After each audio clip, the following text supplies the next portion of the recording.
Well, welcome to the Coach David Sharpe Show. It's Hamilton County TV. Perry Williams here. Let's talk a little bit, Coach, about last week's game against the #1 team in the state, Brownsburg. Right. So we, what's amazing is the past two games that we played, the record of our opponent is 16-0.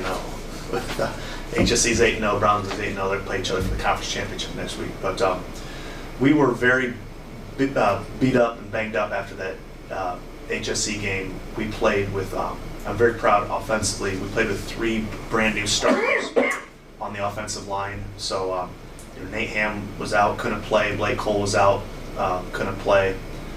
And Michael Bennett was out, couldn't play. So a big step up by KJ Harvey filling in his first start. Merrick Heldy, a sophomore, starting and doing very good.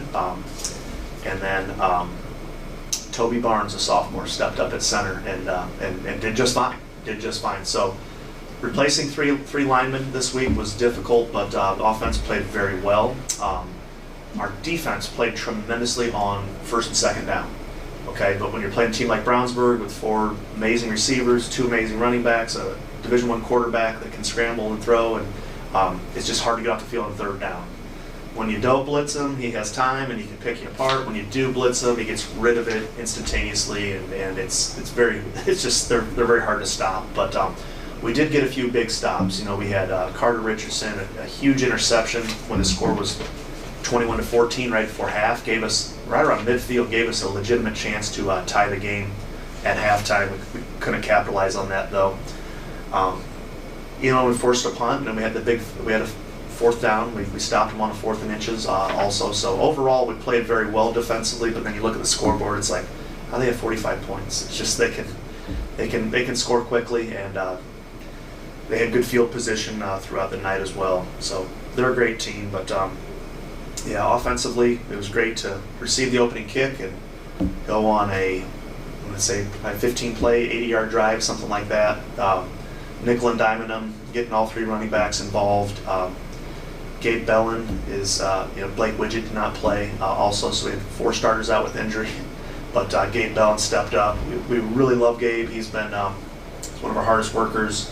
He's had a few injury problems throughout the season. He's now healthy, and we fed him a lot, and he was cranking out 4- and 5-yard runs whenever we needed it at the left halfback spot. We got Schaffner going. He had a couple of nice big runs in the A-gaps, and then Gage Gully was big out of the passing game, right? We had threw the ball a lot more than we usually do just because their front 7 is so incredibly good. I think all 4 D linemen are probably Division I players for Brownsburg. So we threw the ball, and Landon just gets better and better and better. We see him every Monday, Tuesday, Wednesday, Thursday in practice. Coach Jasper will tell you the same. He's getting better and better and better each day, more confident. And he was able to showcase his big arm, especially to Gage Gully early on. And those two had a nice connection going throughout the game. And as the game got into the 3rd and 4th quarter, when we started making our comeback, we had no problem just kind of turning them loose and letting them throw the ball a ton. And he had a very good game. And I think he needed a game like that. And as we head into this Avon week, we're really showing our opponents who play Zionsville and Sectional that we are willing to throw the ball 15, 20 times a game if that's what you're going to give us, if you want to load the box. So it's going to make us more diverse as an offense. And remember, Landon's a freshman. This is just game number 8 out of potentially 45 or 50 games that he's going to start as a Miller. So this was a big step up by him, and we pass blocked very, very well as well. That's something that we never take for granted. Our offensive line with 3 new starters kept him clean for most of the night. So we have some offensive momentum, and we really feel like we have some defensive momentum when you can stop.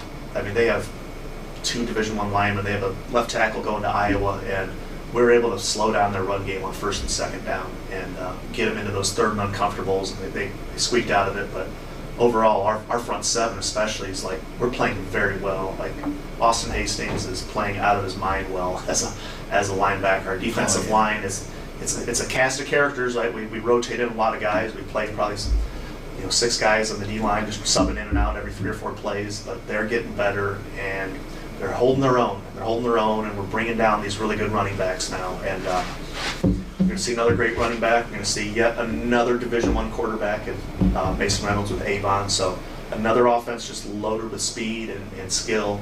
But our guys know when you sign up to play for the Millers, you're going to play against the best of the state, and we get to see, again, another tremendous offense when Avon comes to town on Friday.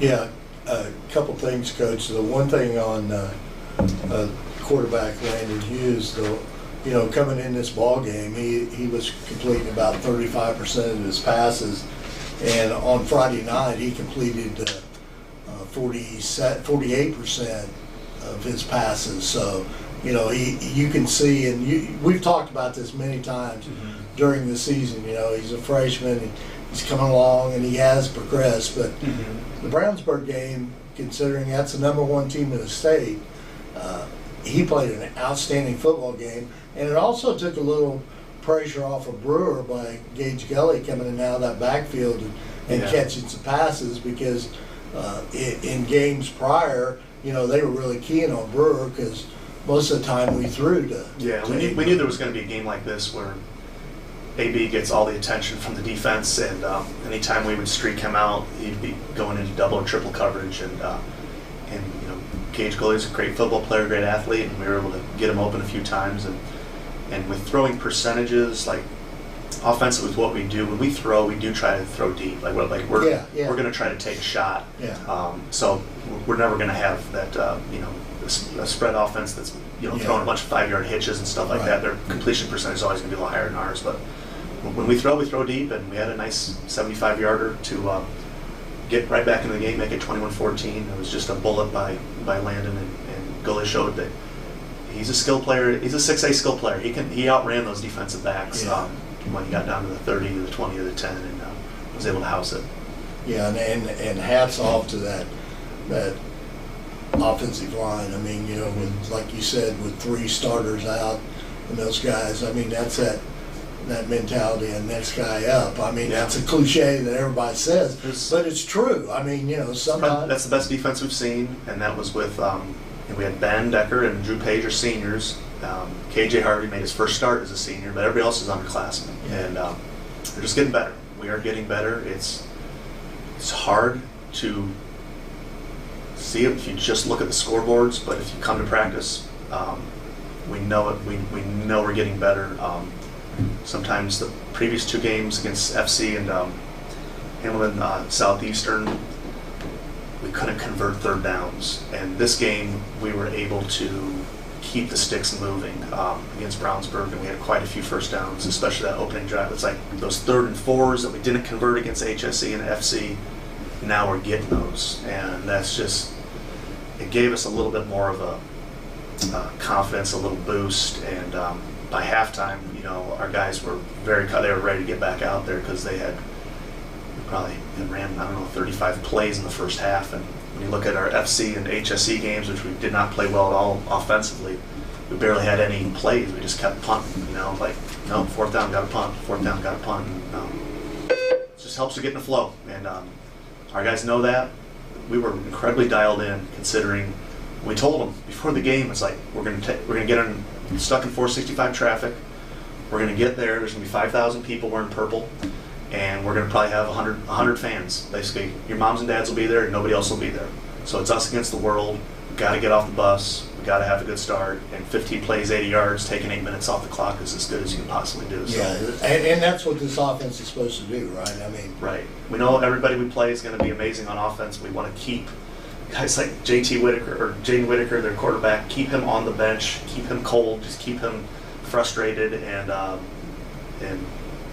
we got to do that with Mason Reynolds, another Division I quarterback with Avon. We want him just to frustratingly have to watch 6 and 7 minute drives while he just stands on the sideline.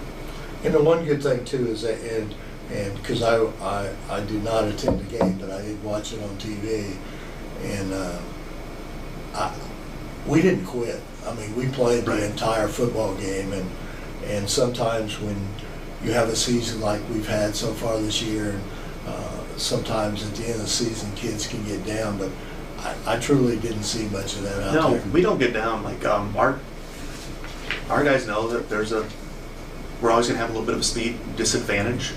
When you look at the scouting reports, it's like, oh my gosh, who's guarding that guy? Who's going to guard that guy? Who's going to? Oh my, their third receiver is amazing too. It's like you just look all over the rosters, and we know that we have to play very, very, very well to keep teams out of the end zone, and we have to celebrate everything. If they have a 1st and 10, and they run an inside zone, and it's only a gain of 1. That is an enormous victory for us, right? Enormous victory for us, and we don't take anything for granted. Like if it's 1st and 10, we call power left, and we grind out 4 tough yards.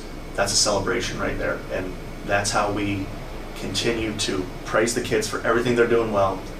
When little mistakes happen, we correct them, but our guys in the locker room, they know how our blueprint for this season is to win football games and to just give ourselves a chance. And down by 14 points with 7 minutes left in the 4th quarter, we had a chance. I mean, we had a puncher's chance. They kicked the field goal to make it 17, but if that doesn't go in, we got a chance to go down and score an onside kick. So overall, I'm pretty happy with the bounce back, because the previous game, the game got away from us, that HSE game.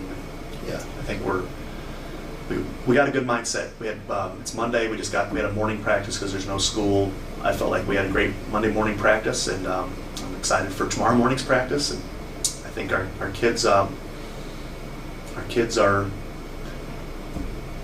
they know that they can win this one. They know deep down that we can win this game against Avon, and I think it's I know that we're going to have a great week of practice, and we'll be ready to play Friday night. You know, coaches, this game against Avon, of course, they got their first victory this week in the HCC against Zionsville, and they are a very good football team. But we match up pretty good with them. I mean, we run the ball pretty well, and they pass pretty well. So, Yeah, this is the one that they want. The kids wanted. Last year, one of the craziest games I've been a part of, we were up 21-0, about ready to go up 28-0. Doc Minor, our quarterback, got a shoulder injury. We ended up playing 3 quarterbacks that game. We have a fumbled snap, and they pick it up and go 80 yards to make it 21-7. And then the whole game just shifted, and it was looking like, are we going to get a running clock? Are we going to beat these guys 35-0? And then to where it's 21-7 and 21-14, and before you knew it, they end up beating us in the second half, and we fumbled the ball. And so the kids want this one. They know that most of our kids played in that game last year. We returned so many starters from offense and defense, so they're very excited. But don't get me wrong, they're excited to play Brownsburg. They're excited to play HSE. It doesn't matter who they're playing. They take the scouting report very seriously, and they'll be ready to go for sure. Coach, you're back home this week against Avon, which is always a good thing. Kids are on fall break, and normally most of the students aren't around during fall break, but I'm sure it's going to be a good football game, and we're always glad to be home. There's nothing like home. Right. So football coaches hate fall break. I wish it didn't exist. It's awful. I'd rather be in school and stay in the routine. But we had practice this morning. We had 100% attendance. Everybody's here that we need, and everybody's going to be here tomorrow. So we're focused up and we're dialed in, and it's going to be a great week of practice. And of course, Hamilton County TV, we will be here to broadcast that game, along with we did apply for. Of course, we have to go through the IHSAA to get the football game for the sectional. Okay. But we did apply, so hopefully, and I don't see any reason why we shouldn't, but we plan on broadcasting that game too. So good luck this Friday, because it's one game at a time, as we've talked about all season long, and let's get a victory. Let's get a victory. Thanks, Perry. Go Millers.